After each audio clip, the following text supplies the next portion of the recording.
गुरोर्भगवतोऽस्य दयैकसिन्धो रामानुजस्य चरणौ शरणं प्रपद्ये। श्रीमते रामानुजाय नमः।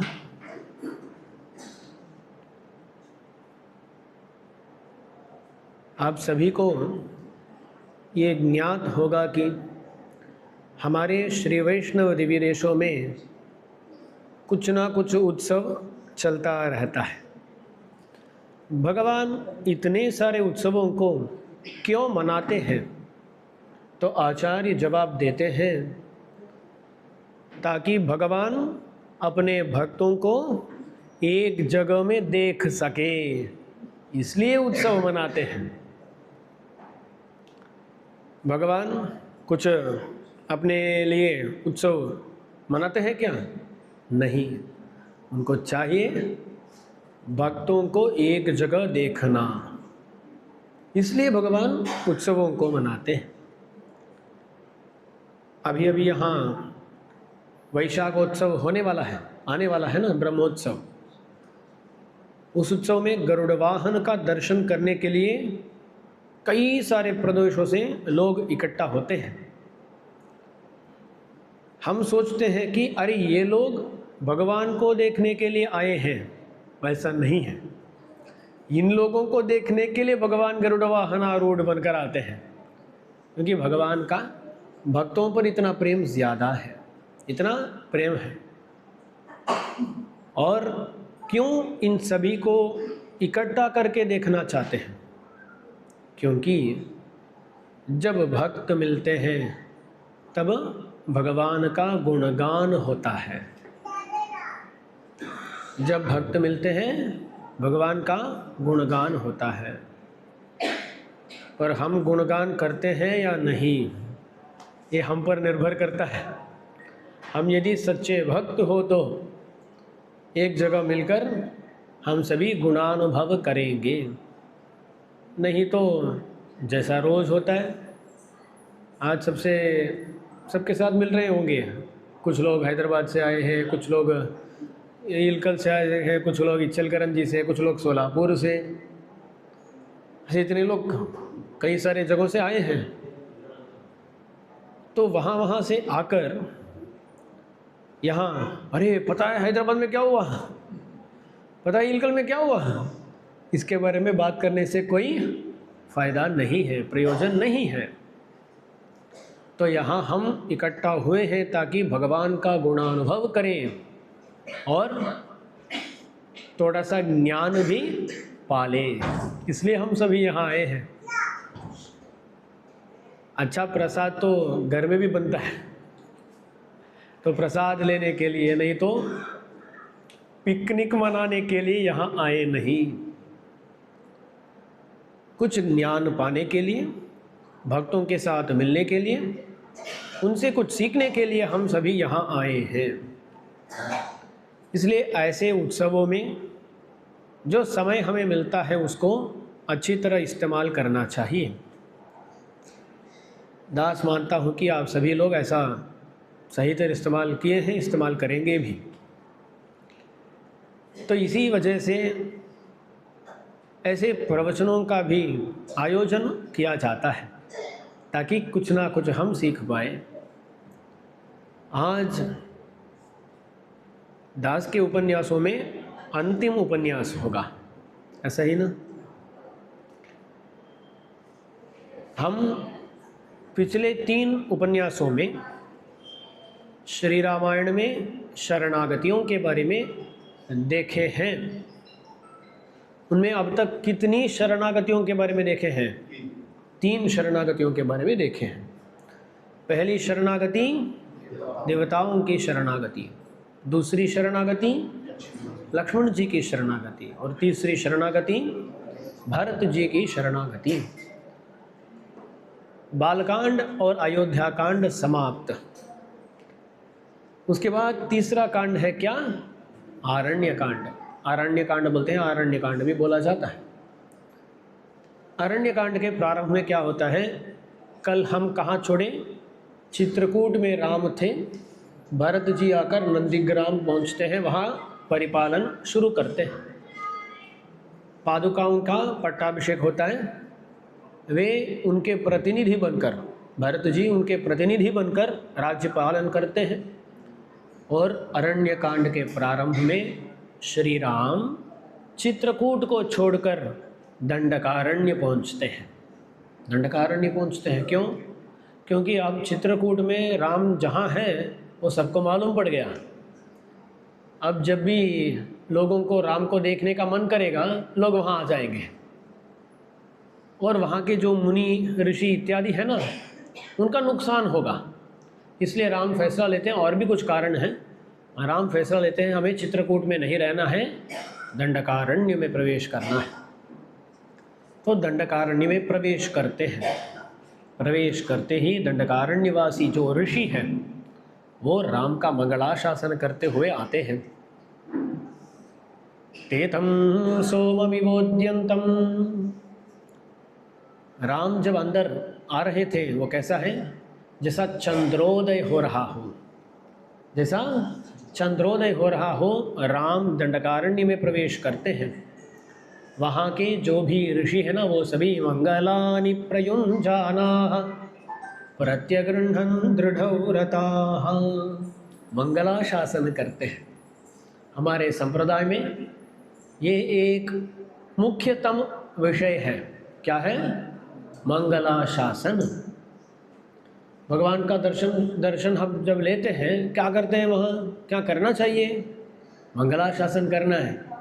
एक बड़ी सी लिस्ट ले जाकर, अरे भगवान ये चाहिए वो चाहिए, नहीं, जाकर भगवान को मंगल हो जय हो पल्लांड पल्लांड, ये बोलना चाहिए हमें। अरे भगवान आपकी जय हो, आपका मंगल हो, इसी का आशासन करना चाहिए। इसलिए क्या बोलते हैं उसको? मंगल आशासन, मंगलाशासन। तो राम को देखते ही वहाँ के जो ऋषि हैं ना, वो क्या करते हैं? मंगलाशासन करते हैं। ये बहुत अच्छे ऋषि हैं, भगवान को ही उपाय मानने वाले ऋषि हैं।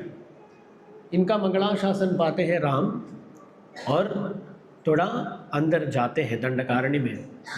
वहाँ एक ऋषि का आश्रम है, एक मुनिवर का आश्रम है, शरभंग आश्रम बोलते हैं वहाँ। उस आश्रम में कुछ और भी महर्षि लोग आते हैं।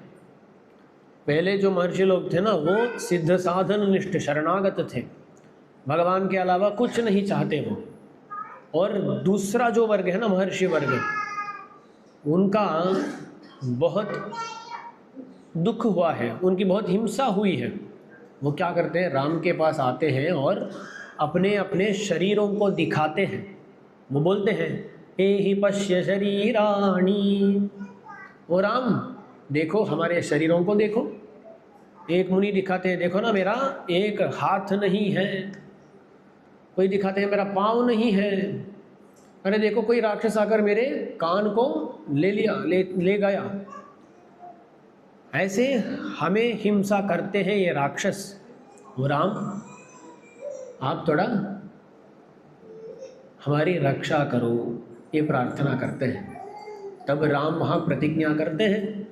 वो बोलते हैं, प्रसीदन्तु भवन्तो मे ह्रीरेषा हि ममातुला यदि दृशैरहं विप्रैरुपस्थेयैरुपस्थितः।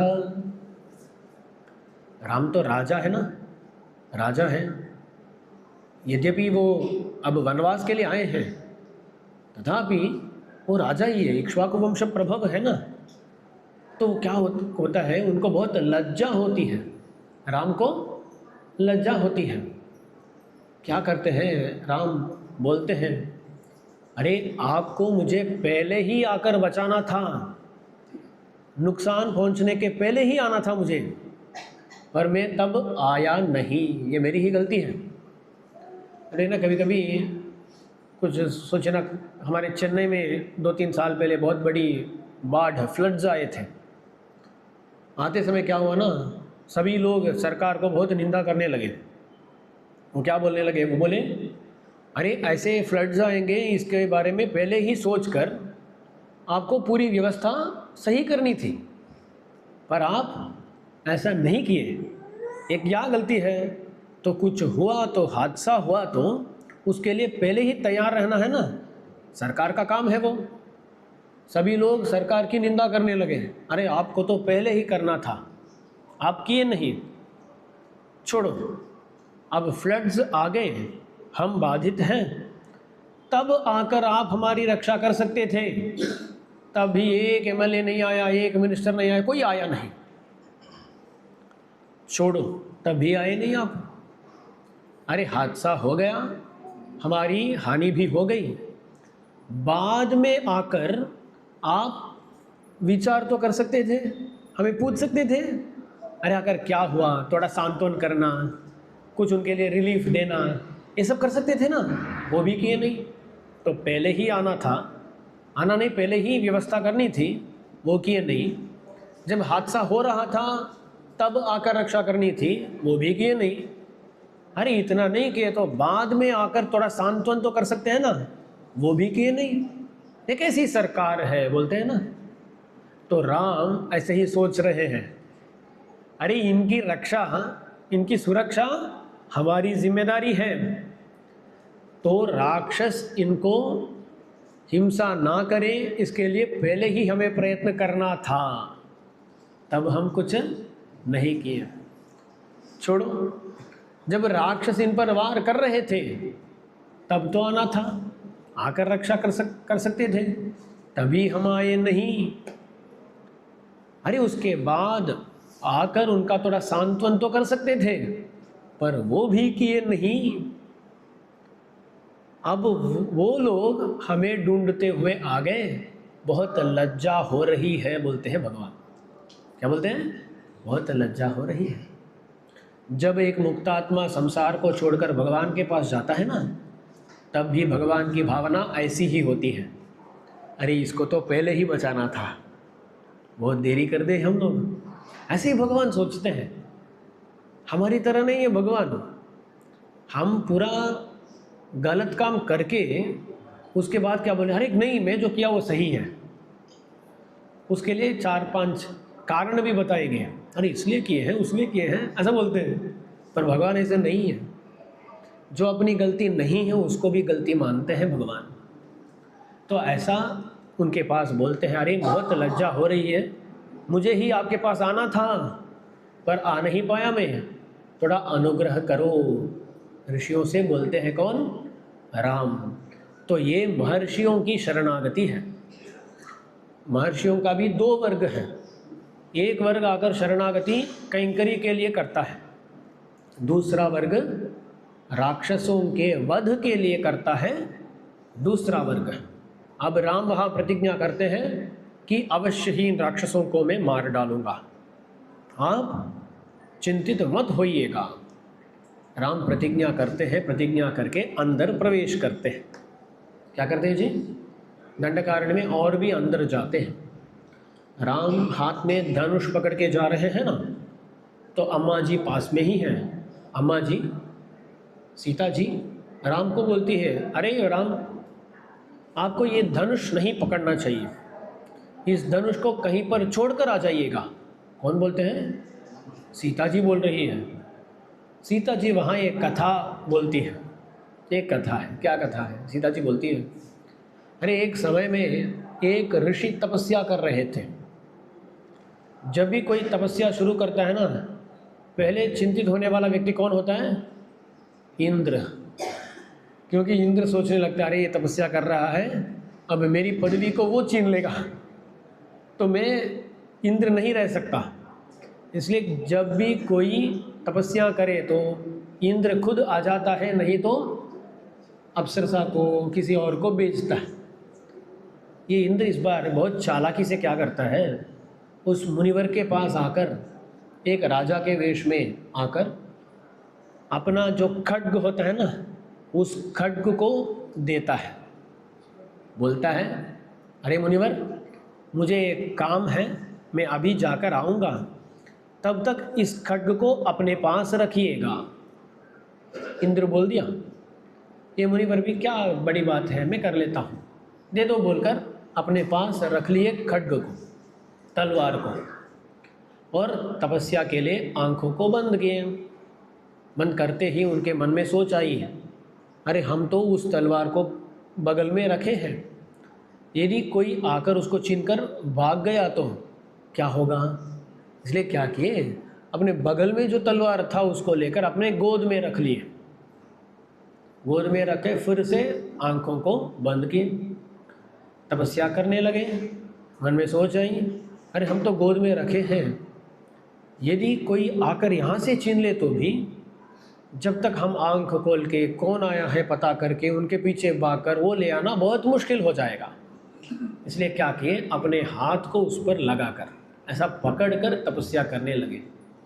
जब भी हमारे हाथों में कुछ ना कुछ मिलता है ना, हम उसको सिर्फ ऐसा ही रखते नहीं हैं, उससे कुछ ना कुछ करते हैं ना। कभी कभी गोष्ठी इत्यादि मंदिर में कहीं जाकर हम बैठते हैं, हमारे बगल में एक पुष्प है समझिए ना, वो हाथ में मिल गया तो क्या करेंगे, उसको पूरा फाड़ के उसको, वहाँ देखिए ना बहुत सारा है, वहाँ कोई ऐसा किया है ना, ऐसे करते हैं। हाथ में कुछ मिल गया तो चुपचाप बैठते नहीं हैं, उससे कुछ ना कुछ करने का मन करता है ना।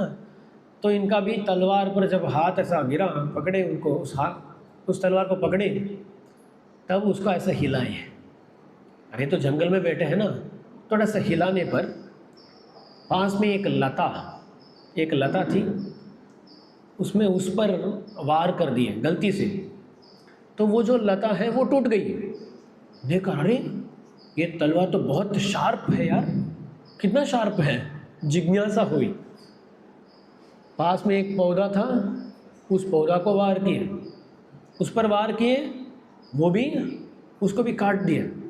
अरे कितना तीक्ष्ण है ये, ऐसा सोचकर एक थोड़ा बड़ा सा एक वृक्ष था, थोड़ा उस पर ऐसा वार किए, उसको भी काट दिए। अरे कितना शार्प है। अब देखिए ना, इस जिज्ञासा में जाते जाते वो क्या करने लगे, अब हिंसा करने लगे। ये क्या करने के लिए इस प्रदेश को आए थे, तपस्या करने के लिए। इंद्र क्या किया, कुछ भी ज़्यादा नहीं किया है, वो कुछ गलत काम किया क्या, तलवार को देकर चला गया। ये तपस्या करने वाले अंत में हिंसा करने लगे और जानवरों को भी मारने लगे। तो जो भी हाथ में ये आयुध रखते हैं ना, वो चुप नहीं रहते हैं, कुछ ना कुछ काम कर लेते हैं। इसलिए राम, आपको भी हाथ में ये धनुष ले आना नहीं चाहिए। हम कहीं दंडकारण्य में घुस रहे हैं, यहाँ आप किसी को मारेंगे, वो राक्षस फिर से आकर हमें बहुत तकलीफ देंगे, ये क्यों चाहिए हमें, साधु जीवन बिताना है हमें। तो तलवार को आप कहीं रख दीजिएगा, ऐसा बोलती है कौन, सीता जी। सीता जी बोलती बहुत डर लग रहा है मुझे, इसलिए हमें तलवार नहीं चाहिए, धनुष नहीं चाहिए, कुछ आयुध नहीं चाहिए। तब राम बोलते हैं, अरे मैं तो ऋषियों के प्रति प्रतिज्ञा किया हूँ, मेरी प्रतिज्ञा है। वहाँ बोलते हैं, एक सुंदर सा श्लोक है, अप्यहं जीवितं जह्याम त्वां वासीते सलक्ष्मणां न तु प्रतिज्ञां संश्रुत्य ब्राह्मणेभ्यो विशेषतः। चाहिए तो मैं मेरे प्राणों को दे दूंगा, मेरी जान गवा दूंगा मैं। अप्यहं जीवितं जह्याम, अरे मेरे प्राणों से भी अत्यंत प्रिय जो तुम हो, तुम्हें भी मैं छोड़ दूंगा। अरे तुमसे भी जो अत्यंत निकट है लक्ष्मण, उस लक्ष्मण को भी छोड़ने के लिए तैयार हूँ मैं। अप्यहं जीवितं जह्याम त्वां वा सीते सलक्ष्मणा, पर जान गवा दूंगा, तुम्हें छोड़ दूंगा, लक्ष्मण को भी छोड़ दूंगा, पर कभी भी न तो प्रतिज्ञां संश्रुत्य ब्राह्मणेभ्यो विशेषतः, प्रतिज्ञा करके कभी मैं प्रतिज्ञा को छोड़ूंगा नहीं। जान गवा दूंगा, तुम्हें छोड़ दूंगा, लक्ष्मण को छोड़ दूंगा, पर कभी भी प्रतिज्ञा को छोड़ूंगा नहीं। और विशेष रूप से ब्राह्मणों के प्रति जो प्रतिज्ञा किया हूँ मैं, उसको कभी भी छोड़ूंगा नहीं, ऐसा राम बोलते हैं। अब आपको तो मन में एक प्रश्न आएगा।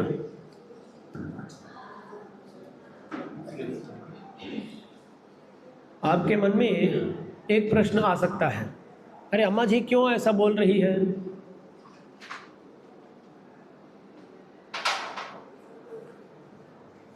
सीता जी क्यों ऐसा बोल रही है? भगवान तो रक्षा करने में बहुत दृढ़ है, पर अम्मा जी क्यों ऐसा भगवान को रक्षण से थोड़ा बाहर आने को बोल रही है? क्योंकि यहाँ अम्मा जी का अभिप्राय क्या है उसको हमें सही तरह समझना है। अम्मा जी भगवान का अध्यवसाय दृढ़ है या नहीं परीक्षा कर रही है। क्या कर रही है? परीक्षा ले रही है। आप लोग तो श्रीरंगम को आते रहते हैं। श्रीरंगम में जब अध्ययनोत्सव होता है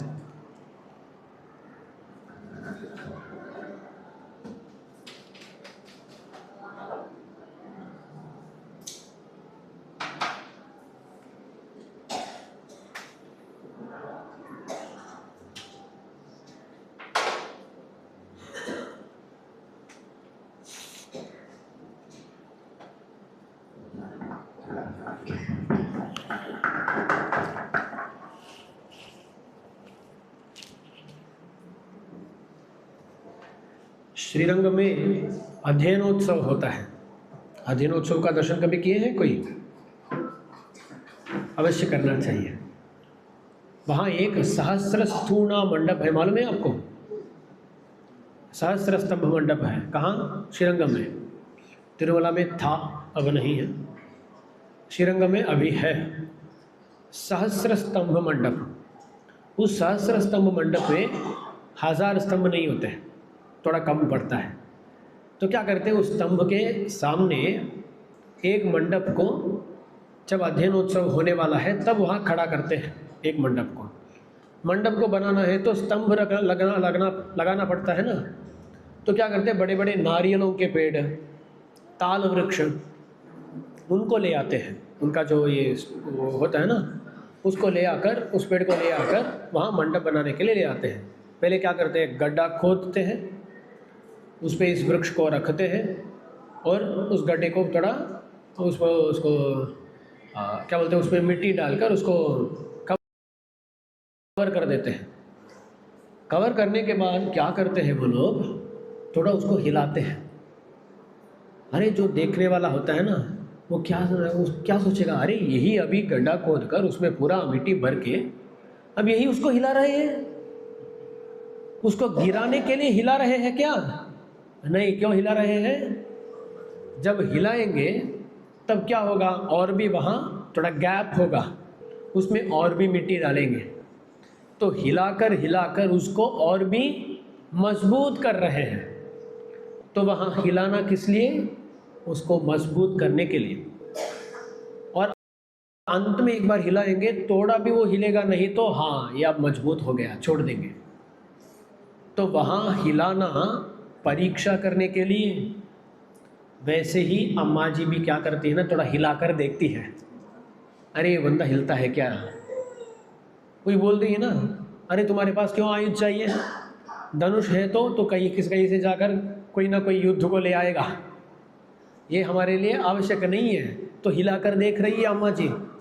तब भगवान हिले नहीं। वो क्या बोले, मैं जो प्रतिज्ञा किया हूँ उसको निभाऊंगा ही।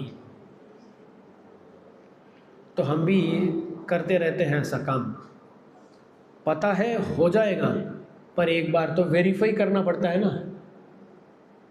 आप सभी के पास कार तो होगा।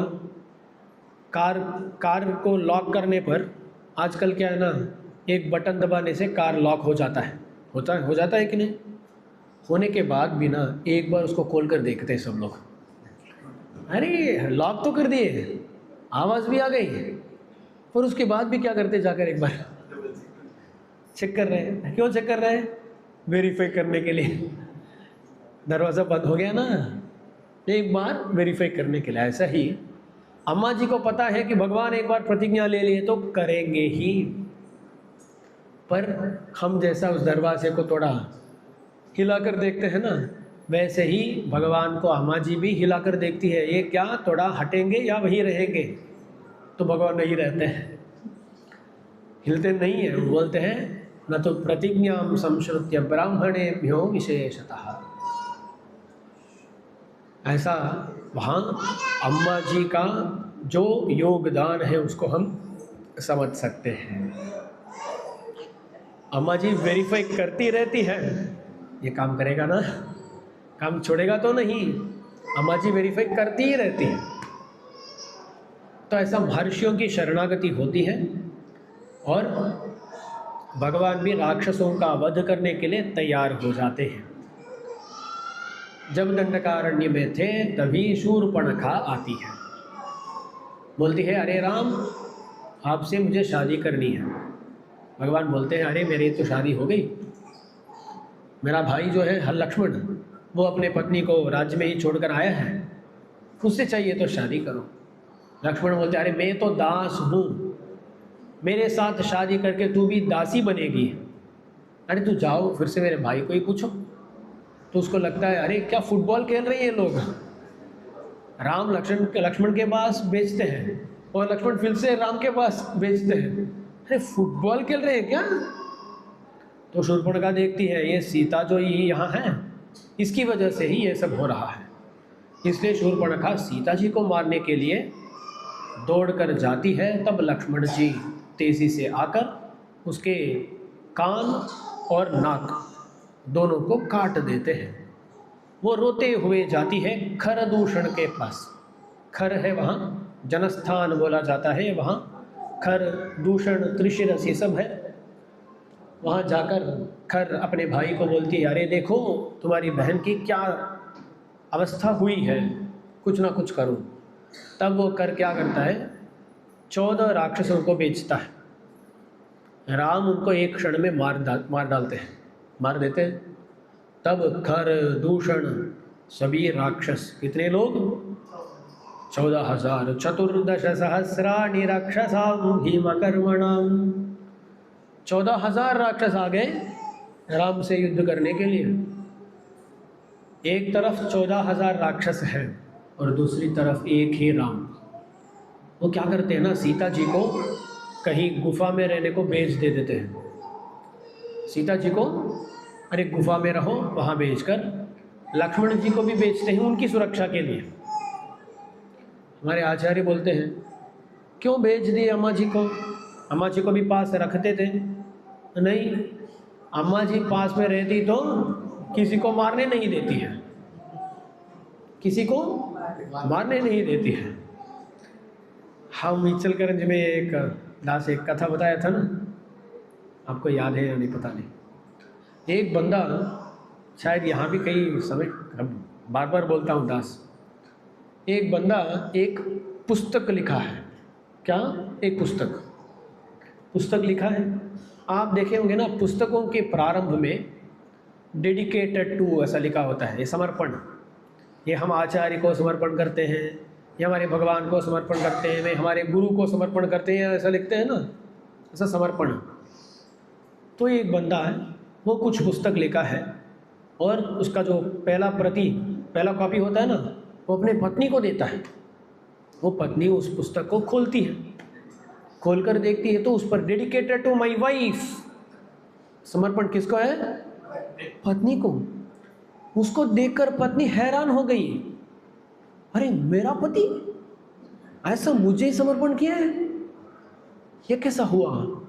पर क्या है ना, ये ऊपर ऐसा पड़ी और थोड़ा अपने आंखों को नीचे ले आई, तो ऊपर से ऐसे नीचे ले आने पर वहाँ लिखा था dedicated to my wife whose absence made this possible, यानी जो यहाँ ना होते हुए इस काम को साकार करी। यानी यदि वो यहाँ रहती तो ये पुस्तक रचना हो नहीं पाता, यहाँ ना होते हुए वो इसको करने दी। तो ऐसा लिखा था। तो जितना भी आनंद था ना उसका, एक ही क्षण में पूरा चला गया। वैसे ही भगवान राम भी ना, जो भी राक्षस वध किए हैं वो भी dedicated to my wife whose absence made this possible, क्योंकि अम्मा जी पास में रहती तो एक राक्षस को भी मारने नहीं देती। इसलिए क्या करते हैं, ये अम्मा जी पास में रही तो इनका कटाक्ष उन पर गिर गया तो कहाँ से हम उनको मारेंगे, पहले इसको कहीं पर बेचो। गुफाओं को बेच दिए भगवान। और उसके बाद दोनों के बीच में एक तरफ 14,000 राक्षस और एक तरफ राम।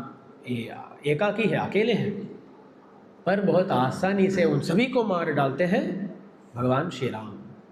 वेदांत देशिक स्वामी जी रघुवीर गद्दी में बोलते हैं, असहाय शूरा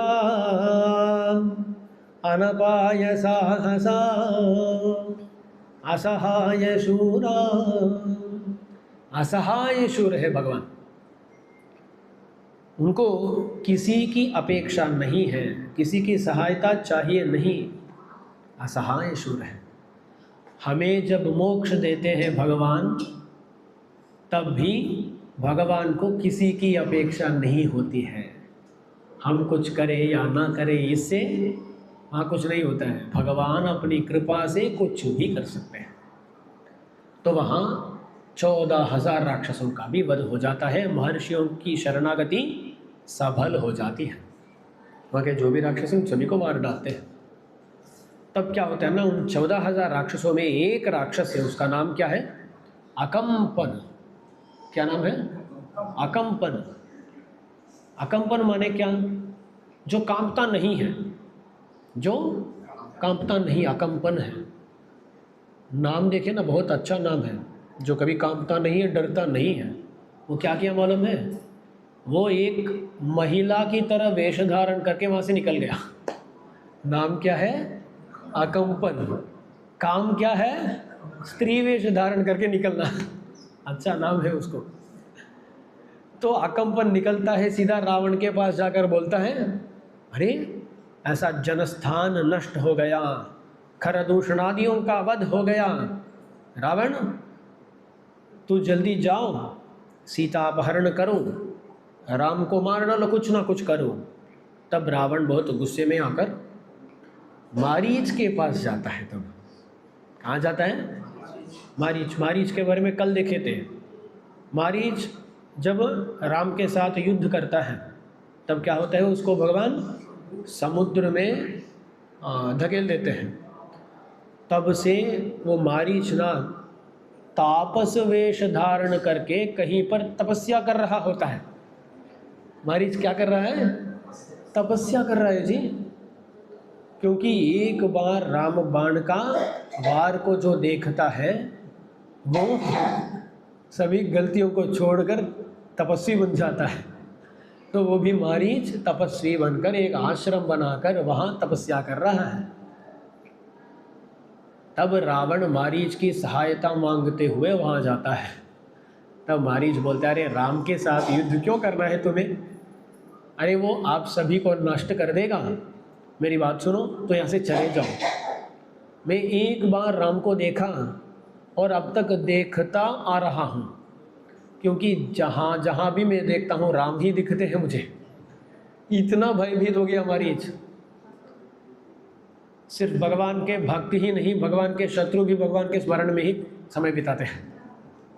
अंता राममयम, ये जगम अंता राममयम बोलते हैं रामदास जी। वो बोलते हैं, अरे पूरा जगत, ये पूरी दुनिया राममय है। मारीच भी वही बोलता है, वो भी क्या बोलता है, अंता राममयम, ये पूरी दुनिया राममय है बोलता है। तो ऐसा रावण मारीच की सहायता मांगता है। मारीच बोलता है, नहीं तू चले जाओ, और रावण भी ना फिर से लंका को लौट आता है। मारीच की सलाह सुनकर रावण फिर से लंकापुर को लौटता है। तब शूर्पणखा आती है, वो आकर रावण को बोलती है, मैं तुम्हारी बहन हूँ, मेरी स्थिति ऐसी है और तू चुप बैठा है, तू कैसा भाई है। वो क्या सेंटिमेंट प्ले कर दी, सेंटिमेंट ले आए। ये बोलते हैं ना सिस्टर सेंटिमेंट, ये बहुत ज़्यादा होता है। वो रावण बहुत गुस्से में आ गया। अब मारीच के पास गया और बोला, अरे तू मेरा काम करेगा या नहीं, तू काम नहीं किया तो मैं तुम्हें मारूंगा, तू जाकर मेरी सहायता किया तो राम तुम्हें मारेंगे। ये मारीच सोचता है रावण के हाथों से मरना या राम के हाथों से मरना, अरे बेहतर है राम के हाथ से मरेंगे। तो मानकर जाता है, कथा तो आप सबको मालूम है। मारीच एक हिरण बनकर जाता है और भगवान उसके पीछे पीछे जाते हैं, और उस समय में रावण आता है। लक्ष्मण भी, तो मारीच का वध जब होता है, मारीच तब हे सीते हे लक्ष्मण ऐसा आवाज़ उठाते हुए वो मरता है। इसलिए लक्ष्मण को भेज देती है अम्मा जी, और अम्मा जी भेज देती है। तब अम्मा जी अकेली है, तब रावण आता है और अम्मा जी का अपहरण करके चले जाता है। ये हो गया। उसके बाद राम लौटते हैं और देखते हैं अम्मा जी मिलती नहीं।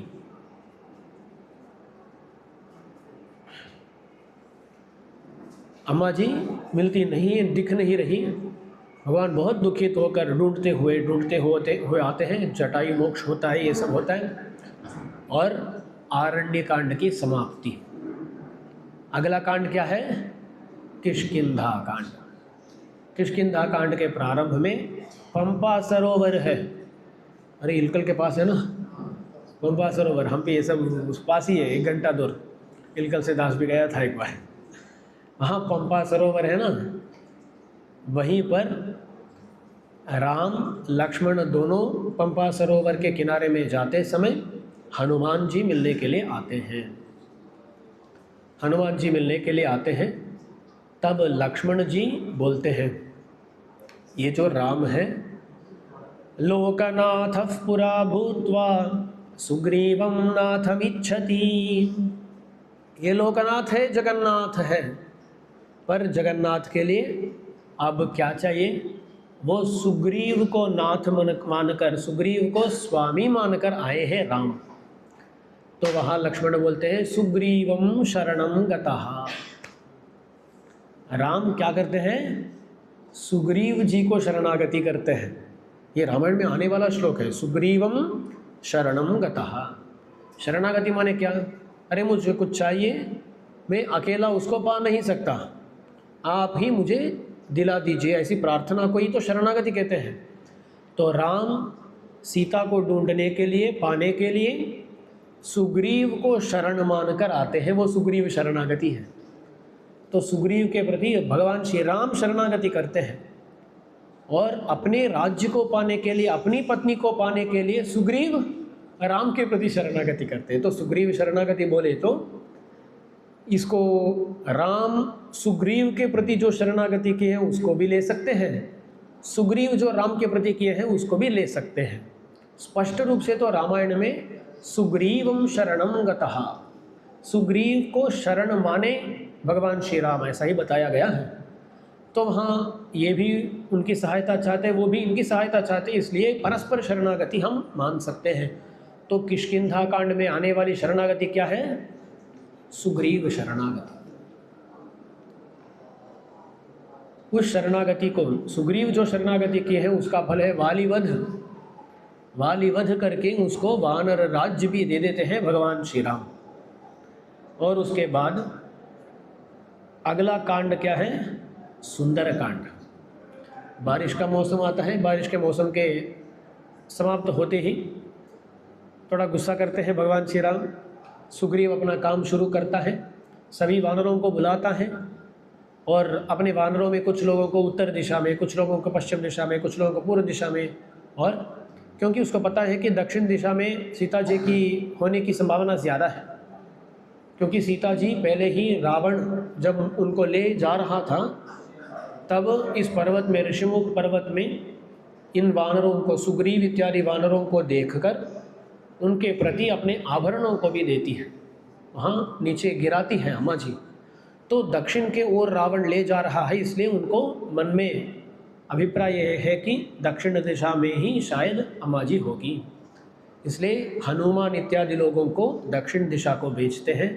भगवान भी अपना जो अंगूठा है ना, अंगूठा बोलते हैं ना, अंगुलीयक, अंगूठी करेक्ट, अंगूठी जो है ना उसको प्रदान करते हैं, अंगुलीयक प्रदान बोलते हैं। उस अंगुलीयक को देते हैं और हनुमान जी भी प्रस्थान करते हैं। अब सुंदरकांड आ गया। सुंदरकांड के प्रारंभ में क्या होता है? हनुमान जी यहाँ से ऐसा हवा में और समुद्र तरण करते हैं, तो वो महेंद्र पर्वत से वो वहाँ से कूदते हैं, वहाँ से सुंदरकांड का प्रारंभ होता है। हनुमान जी कूदते हैं और जाते हैं। सुंदरकांड में क्या शरणागति है, दास कल बताया था। क्या शरणागति है? विभीषण शरणागति तो युद्धकांड में। काक शरणागति, किसकी शरणागति? काक शरणागति। ये कहाँ हुआ था? जब राम और सीता जी चित्रकूट में थे, तब काकासुर वध नहीं, काकासुर वृत्तांत हुआ था। पर रामायण में उसका वर्णन कहाँ होता है? सुंदरकांड में होता है। हनुमान जी सीता जी को मिलते हैं, मिलने के बाद ये अंगूठी देते हैं, ये सब होता है। अब सीता जी को हनुमान को कुछ ना कुछ बोलना है। अब देखिए ना, राम को विश्वास दिलाना है कि सीता जी को हनुमान जी देखे हैं। तब सीता जी एक कथा बताती हैं जो सिर्फ राम और सीता को ही पता है। अब इस कथा को यदि हनुमान जी राम को बोलते हैं, तब राम जी को ये समझ आ जाएगा कि सीता जी से हनुमान जी अवश्य ही मिले हैं। अब देखिए ना, कभी कभी रहस्य होते हैं ना, दो लोगों को पता है, वो बाहर निकल गया तो अरे इन दोनों में किसी ना किसी व्यक्ति बाहर रहस्य को बोल दिया है, ये पता कर सकते हैं ना। तो ये रहस्य एक विषय था। तो सीता जी इस विषय को कहाँ बताती है? सुंदरकांड में हनुमान जी को बताती हैं। तो काकासुर वृत्तांत यद्यपि चित्रकूट में हुआ था, पर रामायण में उसका वर्णन कहाँ आता है? सुंदरकांड में आता है। काकासुर इंद्र का पुत्र जयंत ही एक कौवा बनकर आता है, अम्मा जी के वक्षस्थल में प्रहार करता है। वो पहले अम्मा जी थोड़ा उसको वहाँ से भगाने की कोशिश करती है, कर नहीं पाती है। तब राम भी वो जागृत अवस्था में ही थे, वो जागरूक ही थे। देखते थोड़ा हंसते हैं, अरे एक कौवे को भी ये भगा नहीं पा रही है, ऐसा देखकर हंसते हैं। और उसके बाद भगवान सो जाते हैं, अम्मा जी के गोद में सो जाते हैं भगवान श्री राम। तब ये कौवा काकासुर फिर से आकर इनके वक्षस्थल में प्रहार करता है। तब खून के बूंद जाकर राम पर गिरते हैं। गिरते ही राम उठते हैं, देखते हैं कि ये कौवा वहाँ पर है। तब बहुत क्रोधित हो जाते हैं, बोलते हैं कः क्रीडति सरोषेण पंचवक्त्रेण भोगिना। एक पंचमुख सांप ऐसा ऐसा हिल रहा है, उसे कोई खेलता है क्या? ऐसा मेरे साथ कौन ये खेल रहा है? ऐसा क्रोधित होकर तब तो वो कुछ क्रीड़ा इत्यादि करके वहाँ सो रहे थे राम। हाथ में कुछ और धनुष बाण ये सब नहीं थे। पास में एक दर्भ था, उस दर्भ को निकाले, ब्रह्मास्त्र का उच्चारण किए, ब्रह्मास्त्र का जो मंत्र होता है उसका उच्चारण किए और प्रयोग कर दिए। काकासुर के पीछे पड़ा ब्रह्मास्त्र और काकासुर भी वहाँ से निकला। धीरे धीरे ये पूरी 3 लोकों का चक्कर करता है, भ्रमण करता है। आपको मन में एक शंका होगी, अरे स्वामी जी ये क्या अस्त्र? ब्रह्मास्त्र है, ब्रह्मास्त्र से पीछे पीछे जा रहा है और काकासुर भी ऐसा दौड़ रहा है, ऐसा होगा क्या? इतनी धीरे धीरे धीमी गति से ब्रह्मास्त्र चलेगा क्या? जैसा आप प्राचीन ये चलनचित्रों में, फिल्मों में देखें तो महाभारत इत्यादियों में ऐसा एक बाण आता है, फी, दूसरा बाण आता है, फी, ये दो आकर टक्कर करते हैं ना। ऐसा बहुत धीरे धीरे कोई जाता है क्या? अरे ये ब्रह्मास्त्र है, इतने धीमी गति से जाएंगे क्या वो? तो बोला जाता है भगवान है ना, भगवान बड़े कारुणिक हैं, किसी को भी तुरंत मारना नहीं चाहते हैं। ऐसे जो भगवान हैं, उस भगवान से भी ज़्यादा कारुणिक है भगवान के अस्त्र, इसलिए किसी को भी तुरंत मारते नहीं है, थोड़ा अवकाश प्रदान करते हैं, धीरे धीरे जाते हैं। तो भगवान से प्रयुक्त जो ब्रह्मास्त्र है ना, वो भी कैसे जाता है? धीरे धीरे जाता है, अरे उसको थोड़ा अवकाश देंगे। वो यदि भगवान को आकर शरणागति करे तो उसको हम माफ़ कर सकते हैं। ऐसा करके ये धीमी गति से चल रहा है ब्रह्मास्त्र। एक काकासुर भी पहले कहाँ जाता है, अरे सबके रक्षक पहले कौन होते हैं, माता और पिता। तो माता के पास जाता है तो माता बोलती है, अरे तू जगन माता के प्रति अपचार करके मेरे पास आता है, निकलो। पिता भी वही बोलते हैं, सपित्रा च परित्यक्तः, अपने पिताजी से वो परित्यक्त हो गया, उसको छोड़ दिए। जब बच्चे कुछ गलती करते हैं, कभी कभी माँ बाप उसको छोड़ देते हैं, अरे हमारे घर को आओ मत, तब उसकी रक्षा कौन करते हैं, रिश्तेदार करते हैं। जब ये कोई गलती करते हैं और माँ बाप छोड़ दिए, तब रिश्तेदारों की करुणा बहुत ज़्यादा हो जाती है। ये गलती क्या है, उसको छोड़ देना चाहिए, नहीं ये लोग अरे हमारे घर आ जाओ, हम देख लेते हैं, करते हैं ना। तो ये क्या करता है काकासुर, अपने रिश्तेदारों के पास, देवता है उनके पास जाता है। वो भी बोलते हैं, अरे नहीं हम तुम्हारी रक्षा नहीं कर सकते हैं, तो साक्षात लोकमाता के प्रति अपचार करके भगवान से झगड़ा करके यहाँ आया है, वो थोड़ा हम पर कोप किए तो हमारी पूरी पदवी चली जाएगी, इसलिए यहाँ से निकलो बोले। तो काकासुर सोचता है, महर्षि लोग जो होते हैं बहुत कारुणिक होते हैं, वो तो हमें बचा देंगे।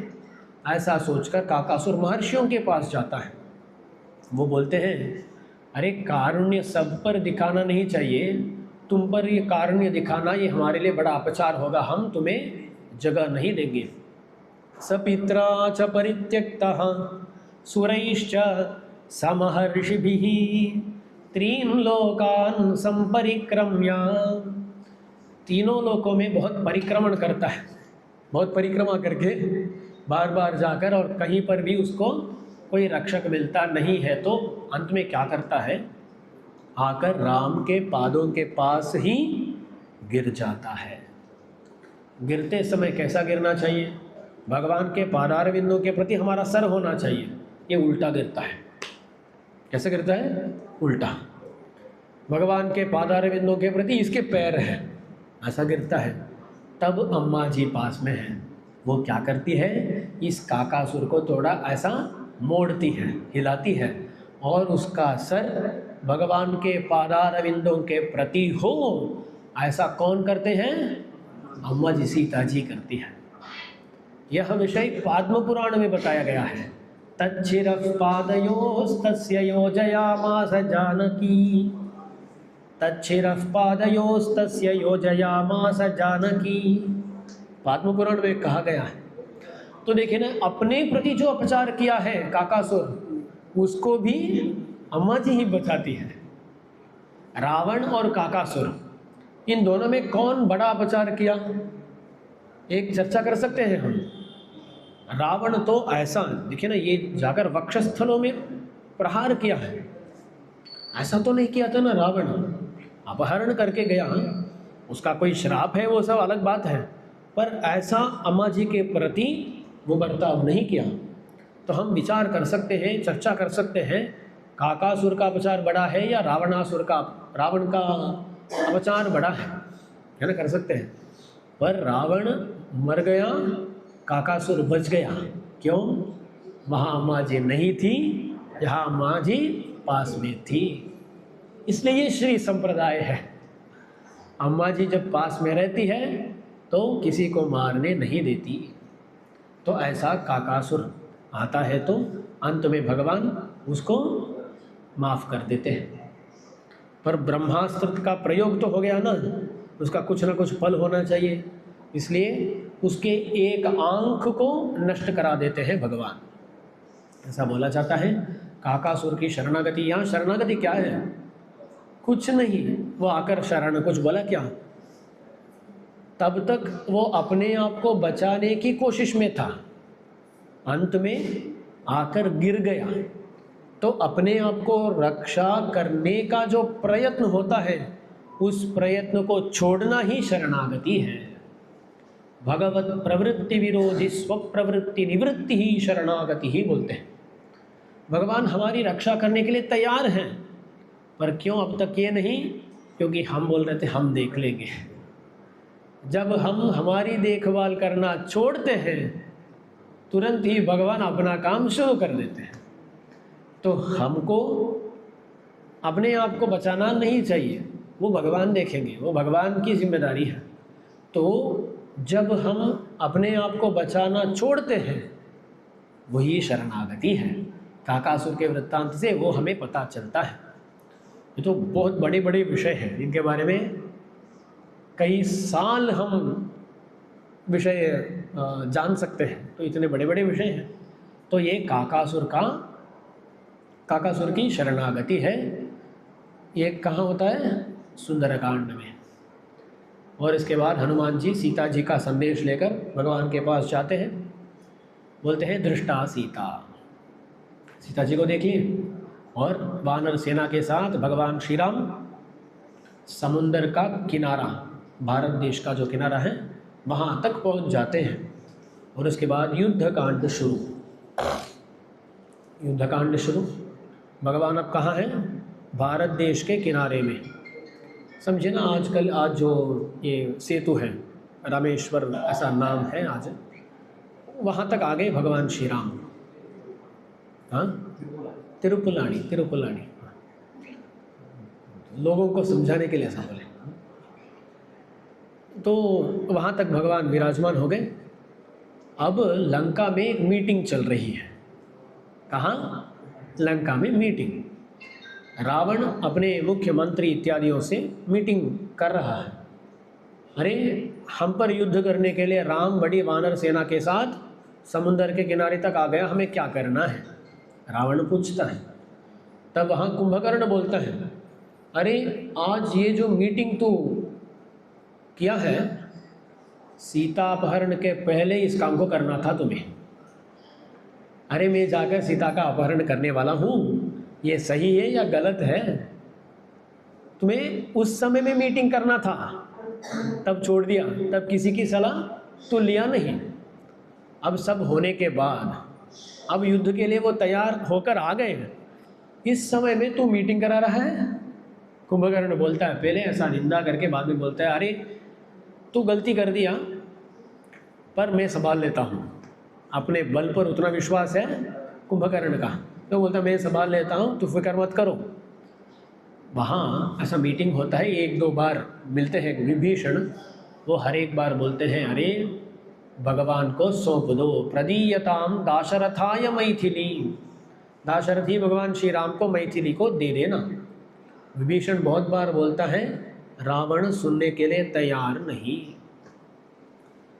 एक बार रावण को बहुत गुस्सा आता है, बोलता है, त्वाम तो धिक्कुलपाम सनम, हमारा वंश का नाश किसी दूसरे व्यक्ति के द्वारा होने वाला नहीं, बल्कि हमारे वंश में जो पैदा हुआ है विभीषण, इसकी वजह से ही होने वाला है।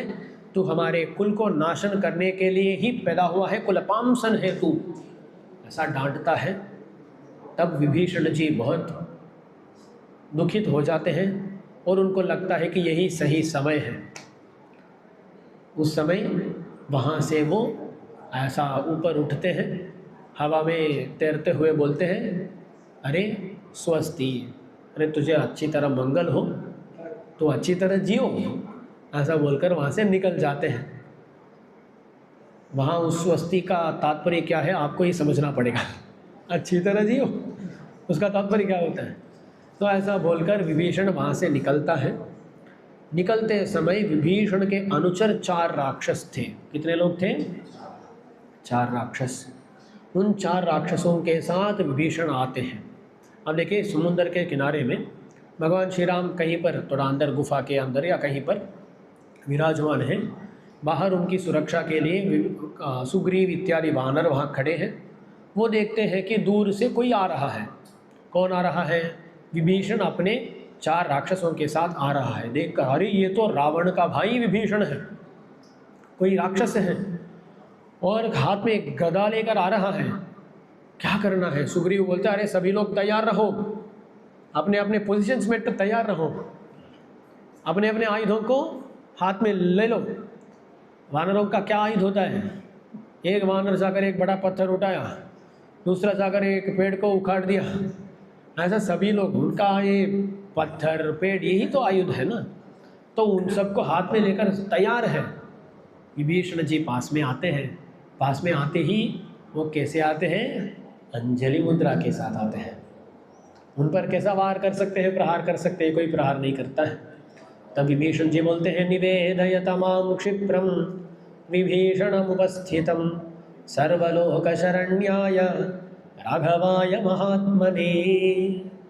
बोलते हैं, अरे मैं रावण का अनुज हूँ। रावणो नाम दुर्वृत्तः राक्षसो राक्षसेश्वरः तस्याहमनुजो भ्राता विभीषण इति श्रुतः। मैं रावण का भ्राता हूँ, मेरा नाम विभीषण है। जाकर सर्वलोक शरण्य महात्मा राघव को बताइए कि मैं आया हूँ, विभीषण आया है, जाइए थोड़ा बताइए। तो सुग्रीव जी अंदर जाते हैं। अंदर जाकर बोलते हैं, रावण का अनुज भ्राता विभीषण आया है, हमें क्या करना है? तब राम इमरजेंसी मीटिंग कभी कभी करना पड़ता है ना, कहीं से उग्रवादियों का, टेररिस्ट उनका अटैक हो गया तो प्रधानमंत्री ये लोग सभी मिलकर एक इमरजेंसी मीटिंग करते हैं ना, ऐसा ही राम भी इमरजेंसी मीटिंग सबको बुलाते हैं। सब लोग आ गए। कौन कौन आ गए वहाँ? सुग्रीव आ गए, हनुमान आ गए, अंगद आ गए, मयंद आ गए, सुग्रीव आ गए, जांबवान आ गए, सभी लोग वहाँ हैं, सभी लोग वहाँ मौजूद हैं। तब मीटिंग हो रहा है। अरे सभी अपने अपने राय बताइएगा। सुग्रीव बोलते हैं पहले ही, वध्यतामेष तीव्रेण दंडेन सचिवैः सह। अरे ये तो शत्रु के गोष्ठी से आया है, इसको तो मारना ही है, इसका वध ही सही है। ये कौन बोलते हैं? सुग्रीव बोलता है ऐसा। उसके बाद अंगद बोलते हैं, अरे ऐसा वध नहीं करना चाहिए, वो अच्छा है तो उसका स्वीकार करना चाहिए, अच्छा नहीं है तो देखना चाहिए, उसका दोष कैसा है ये सब देखना चाहिए, ऐसा अंगद बोलते हैं। जांबवान बोलते हैं, अरे ये तो सही समय में आए नहीं, सही देश में आए नहीं, पहले ही आना था उनको, अब आ रहे हैं ये थोड़ा शंका पैदा कर रहा है, इसलिए उनको आज लेना नहीं चाहिए। कौन बोलते हैं? जांबवान बोलते हैं।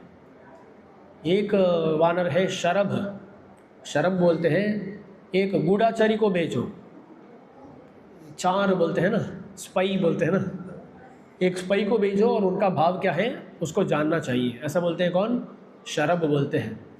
और मैंद ऐसा एक वानर है, वो बोलते हैं, अरे इनसे मीठी मीठी बातों से बात करके उनका मन में क्या है वो समझना है, ऐसा बोलते हैं मैंद। ऐसे हर एक अपना अपना अभिप्राय बताता है।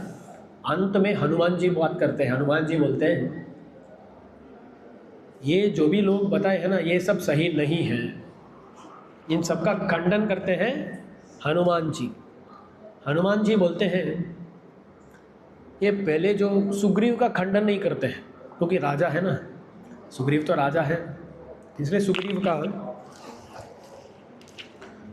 खंडन नहीं करते हैं। और दूसरी बात है, वो खंडन योग्य भी नहीं है, खंडन योग्य भी नहीं है। अरे कुछ भी नहीं, वो कोई आया है उसको मार डालो, नहीं क्या बात है, ऐसे खंडन नहीं करते हैं। जो जांबवान बोले थे ना, ये सही समय नहीं, सही देश नहीं, तो हनुमान जी बोलते हैं, अरे शायद उसको अभी समझ में आया हो कि राम अच्छे हैं, रावण अच्छा नहीं है, इसलिए रावण को छोड़कर यहाँ आ गए। क्या अच्छा समय होता है, क्या अच्छा देश होता है, कोई भी कभी भी आ सकता है। शरणागति में यही है ना, किसी देश में शरणागति कर सकते हैं, किसी भी काल में शरणागति कर सकते हैं। तो इसे जांबवान की बात सुनते नहीं हैं। अंगद जो बोले हैं ना, गुण है तो लेना चाहिए, दोष है तो छोड़ना चाहिए, हाँ सही बात है, पर अब विचार करने का समय नहीं है ना, गुण है दोष है क्या पता नहीं है वहाँ।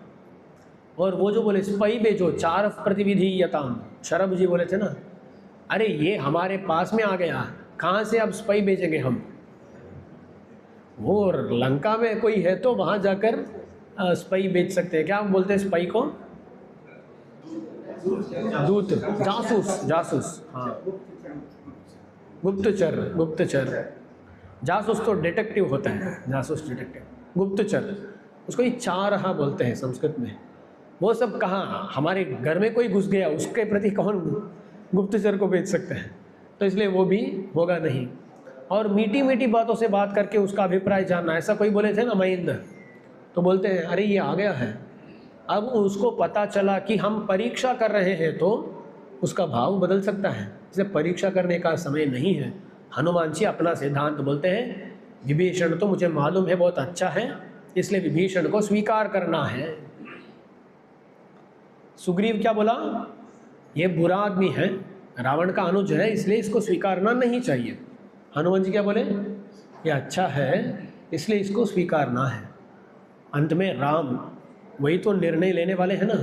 राम बोलते हैं मैं सुग्रीव की बात को भी मानूंगा नहीं, हनुमान जी की बात को भी मानूंगा नहीं।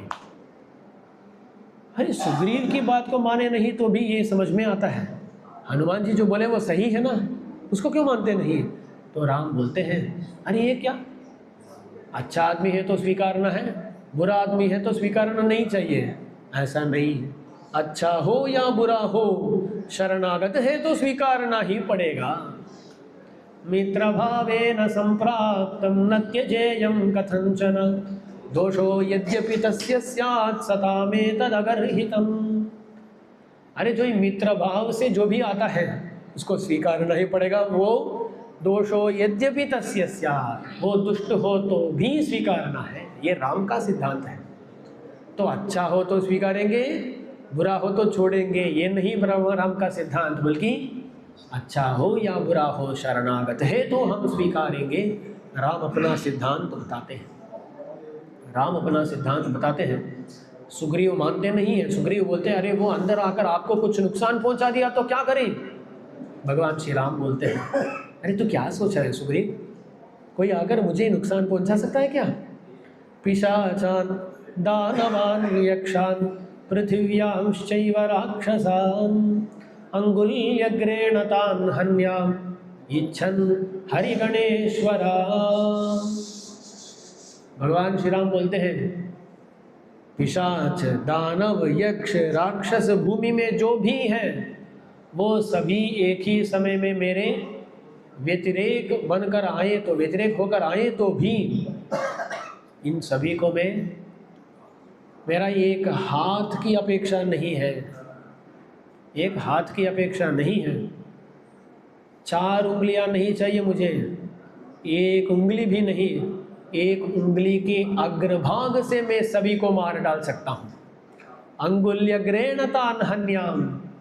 तो सुग्रीव जी पूछते हैं अरे ये तो पहले ही करना था, इतना कर सकते हैं तो करना था, क्यों व्यर्थ हम वहाँ से यहाँ तक वानर सेना को लेकर आए हैं।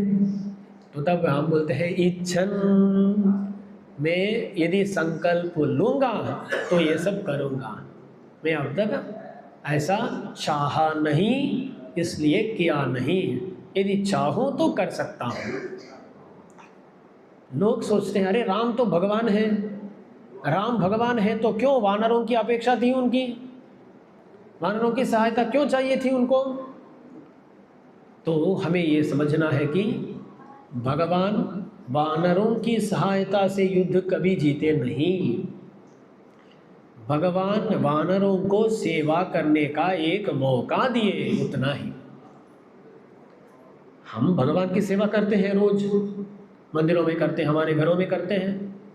हमारे करने से भगवान को कुछ होने वाला है क्या, नहीं।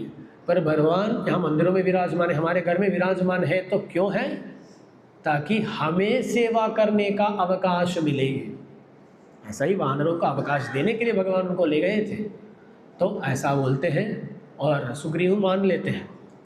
तो उसके बाद आनयैनम हरिश्रेष्ठ दत्तमस्याभयं मया विभीषणो वा सुग्रीव यदि वा रावण स्वयं।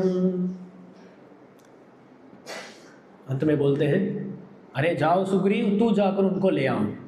पॉलिटिक्स है ये, राजनीति।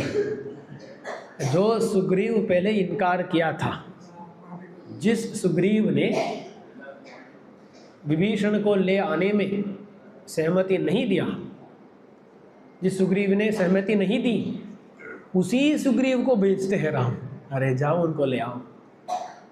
तो जब राम ऐसा बोलते हैं ना, सुग्रीव बाहर निकल गए, लगभग दरवाजा को पार करने वाले हैं, तब फिर से बोले सुग्रीव एक बात सुनो, विभीषणो वा सुग्रीव यदि वा रावण स्वयं।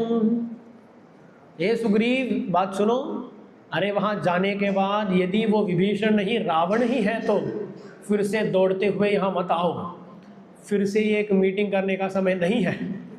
वो विभीषण हो या रावण हो, उसको ले आ जाओ। वो कोई भी हो, जो अंजलि के साथ, शरणागति के साथ आया है, वो कोई भी हो हम स्वीकारेंगे ही, राम बोलते हैं। और विभीषण को ले आते हैं सुग्रीव जी। विभीषण आते हैं, आकर बोलते हैं अरे ये पूरा जो भी दास का है पूरा आपके लिए समर्पित है, मैं आपके प्रति पूरी तरह समर्पित हूँ, विभीषण बोलते हैं। तब राम बोलते हैं वचसा सांत्वयित्वैनं लोचनाभ्यां पिबन्निव। भगवान श्री राम पहले विभीषण को सांत्वन करते हैं। क्या करते हैं? उनको बोलते हैं अरे थोड़ा माफ़ कर दो मुझे। कौन बोल रहा है?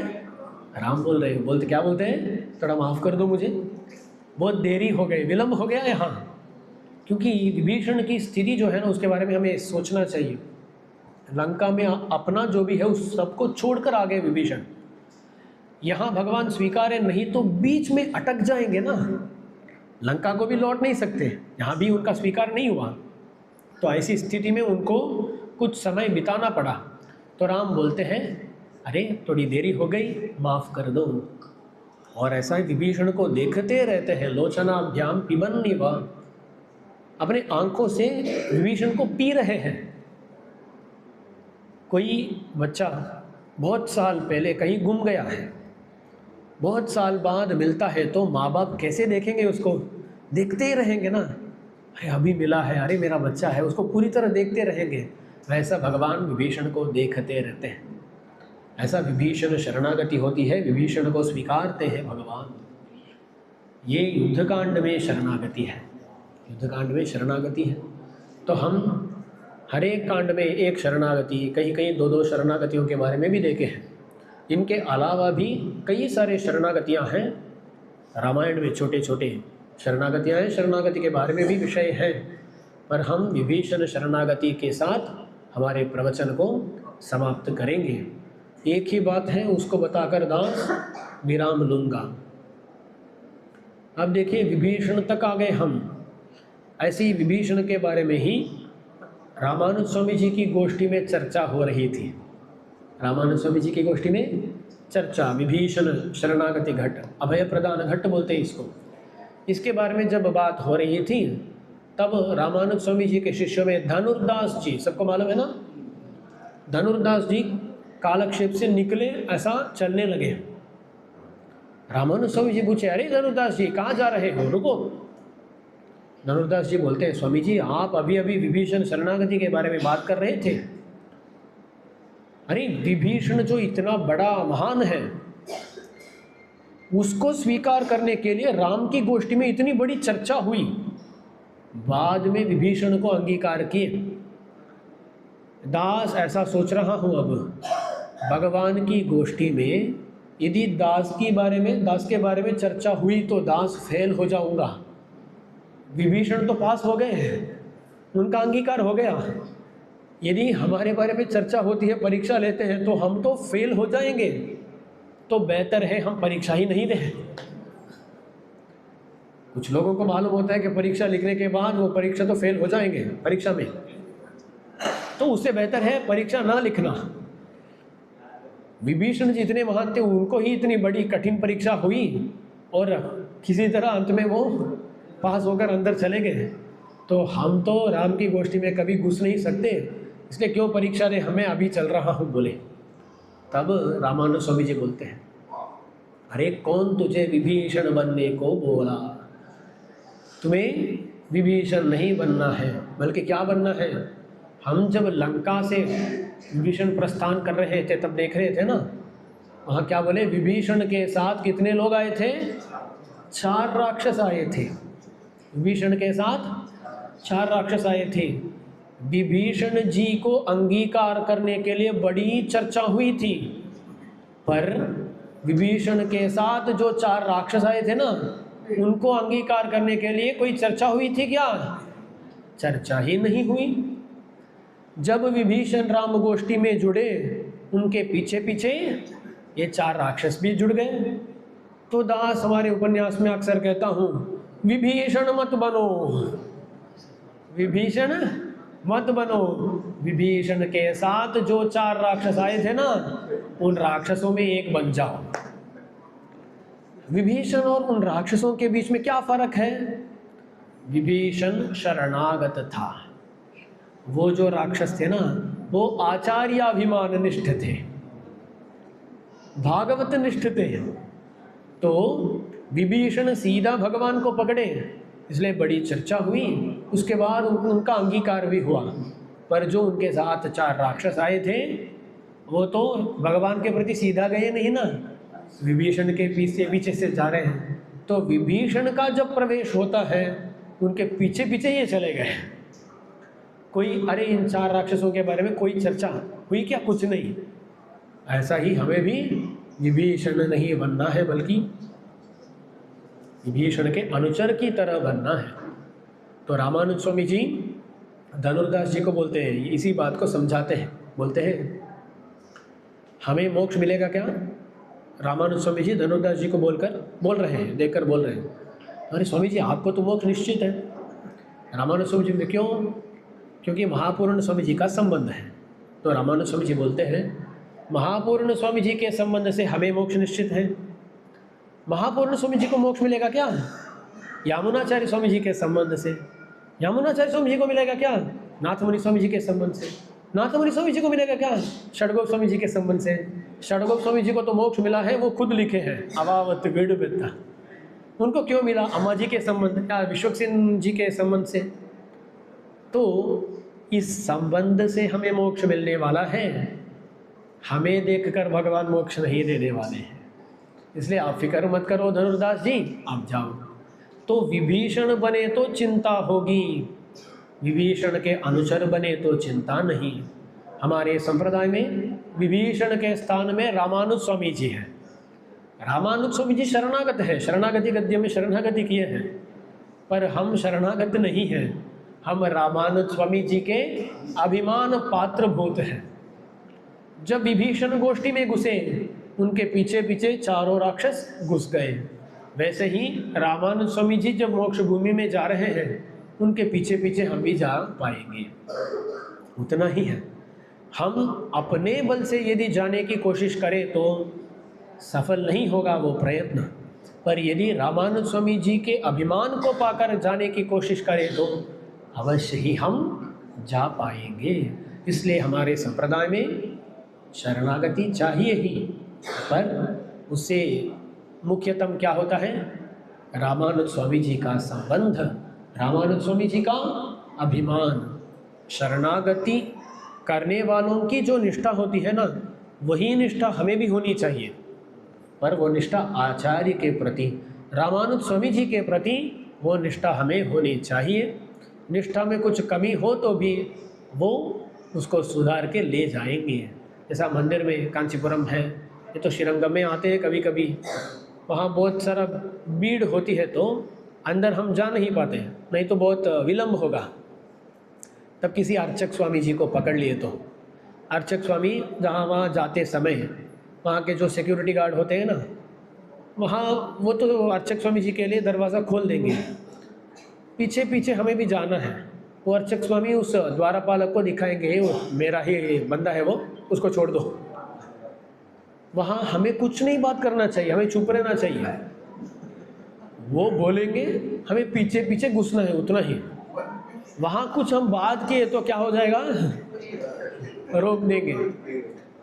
जब वो अर्चक स्वामी अंदर घुस रहे हैं, वो संज्ञा देंगे, दिखाएंगे, अरे उसको छोड़ दो, तब चुपचाप हमें उनके पीछे पीछे अंदर घुसना चाहिए। वैसे ही रामानंद स्वामी जी हमें ले जाएंगे। वैकुंठ के द्वारपालक पूछेंगे, ये आपके ही है क्या? तो रामानंद स्वामी जैसा दिखाएगा, ये सब हमारे ही हैं। जब रामानंद स्वामी जी बोलेंगे हमारे हैं, तब हमें चुपचाप अंदर घुस जाना चाहिए। तो अंत में हमें क्या चाहिए? रामानुज स्वामी जी का अभिमान चाहिए। रामानुज स्वामी जी हमें देखकर ऐसे सोचें, ये हमारे हैं, हमारे हैं। ऐसा रामानुज स्वामी जी का अभिमान पात्र हम हो गए तो मोक्ष निश्चित हो जाएगा। तो ऐसे अभिमान को पाने के लिए जो अपेक्षित है वो तो हमें कमाना ही पड़ेगा। ऐसा नहीं हम जैसा चाहे वैसा रहेंगे पर रामानुज स्वामी जी का अभिमान मिलेगा, ऐसा नहीं होगा। अभिमान पात्र होना चाहिए। अर्चक स्वामी से ही हम झगड़ा कर दिए तो वो बोलेंगे, उसको बोल कर रखेंगे, अरे उसको छोड़ना नहीं। तो उनसे तो हमें झगड़ना नहीं चाहिए, उनका अभिमान हम पर होना चाहिए। ऐसा रामानुज स्वामी जी का अभिमान पात्र बनना, आचार्य अभिमान पात्र बनना भी रामायण में अंतर्गत है। वो भी शरणागति के अंतर्भूत ही है। शरणागत में अंतर्भूत हो जाता है, अंतर्गत हो जाता है। सीधा शरणागति नहीं किए, शरणागति करने वालों से संबंध पालिए। तो रामायण में क्या नहीं है? शरणागति भी है, आचार्य अभिमान निष्ठा भी है, सब है। शास्त्रों में जो भी जानने लायक विषय है वो सभी रामायण में है। हमारे आचार्य रामायण में इतने सारे अर्थों को कई सारे प्रकरणों में दिखाए हैं। इनको सीखना और आचरण में ले आना वो हमारा कर्तव्य होगा। तो रामायण में कई सारे शरणागतियाँ हैं, उनमें कुछ शरणागतियों के बारे में इन 4 दिनों में देखने का एक मौका मिला है हमें, बोलने का सौभाग्य हमें और सुनने का मौका आपको भी मिला है। इससे दास को भी थोड़ा मन में अच्छे परिवर्तन हो, आपके भी मन में परिवर्तन हो, ऐसा रामानुज स्वामी जी के श्री चरणारविंदों में प्रार्थना करते हुए सभी भागवत आचार्य अनुग्रह हमारी इस गोष्ठी पर पूर्ण रूप से हो, ऐसा मंगलाशासन करते हुए हमारे वेणुगोपाल जी उनका शताभिषेक महोत्सव के अंगभूत है ये उपन्यास। तो उनके और उनके परिवार के जो सदस्य हैं उन सभी का सदा कैंकर्य प्राप्ति होते रहे, क्योंकि हमारे संप्रदाय में अंत में क्या चाहिए? कैंकर्य ही चाहिए, कैंकर्य ही पुरुषार्थ है। तो उन सबको ऐसे कई सारे कैंकर्य और भी प्राप्त हो और उनके कैंकर्य में हम सभी को योगदान, एक संबंध भी मिल जाए, ऐसा यहाँ प्रार्थना करते हुए मंगलाशासन करते हुए दास विराम लेता हूँ। ये जो भी ये आयोजन है, पहले ही बोले थे कि ये शताभिषेक हो, कुछ और हो, षष्ठी पूर्ति हो, कुछ भी हो, ये सब हमारे एक व्याज है जिसको दिखाकर हम भागवतों का आराधन करें। कुछ और नहीं है, ये कुछ और नहीं है। किसी अन्य दृष्टि से इसको देखना भी नहीं चाहिए। वैष्णव होते हुए हमें ऐसा ही समझना है कि ये एक मौका है भागवतों की सेवा करने के लिए। तो ऐसा खूब भागवतों की सेवा इस संदर्भ में कांचीपुरम में यहाँ हुई है, इस बात को यहाँ दृढ़ रूप से कहते हुए ऐसे ही कई सारे कैंकर्य कांचीपुरम में हो, श्रीरंगम में हो, आपके यहाँ हो, सभी जगह होते रहे। मंगलाशासन करते हुए अपने इस उपन्यास को दास समाप्त करता हूँ। यहाँ आप लोग भी बहुत सहनशीलता के साथ यहाँ इतना देर बैठे रहे। आपका जो वो सहनशीलता है उसका भी मंगलाशासन करते हुए जो भी यहाँ बैठे हैं उनके लिए, जो बाहर चले गए उनको और भी सहनशीलता ज़्यादा हो, ये भी मंगलाशासन करते हुए अपना इस उपन्यास को समाप्त करता हूँ। मंगलम कौशलेन्द्राय महनीय गुणाधये चक्रवर्ती तनूजाय सार्वभौमाय मंगलम श्रीमते रम्यजामात्र मुनीन्द्राय महात्मने श्रीरंगवासिने भूयात् नित्यश्रीर्नित्यमंगलम् ஆழ்வார் திருவடிகளே சரணம், எம்பெருமானார் திருவடிகளே சரணம், ஜீயர் திருவடிகளே சரணம். जय श्रीमन्नारायण, जय श्रीमन्नारायण, जय श्रीमन्नारायण, जय जय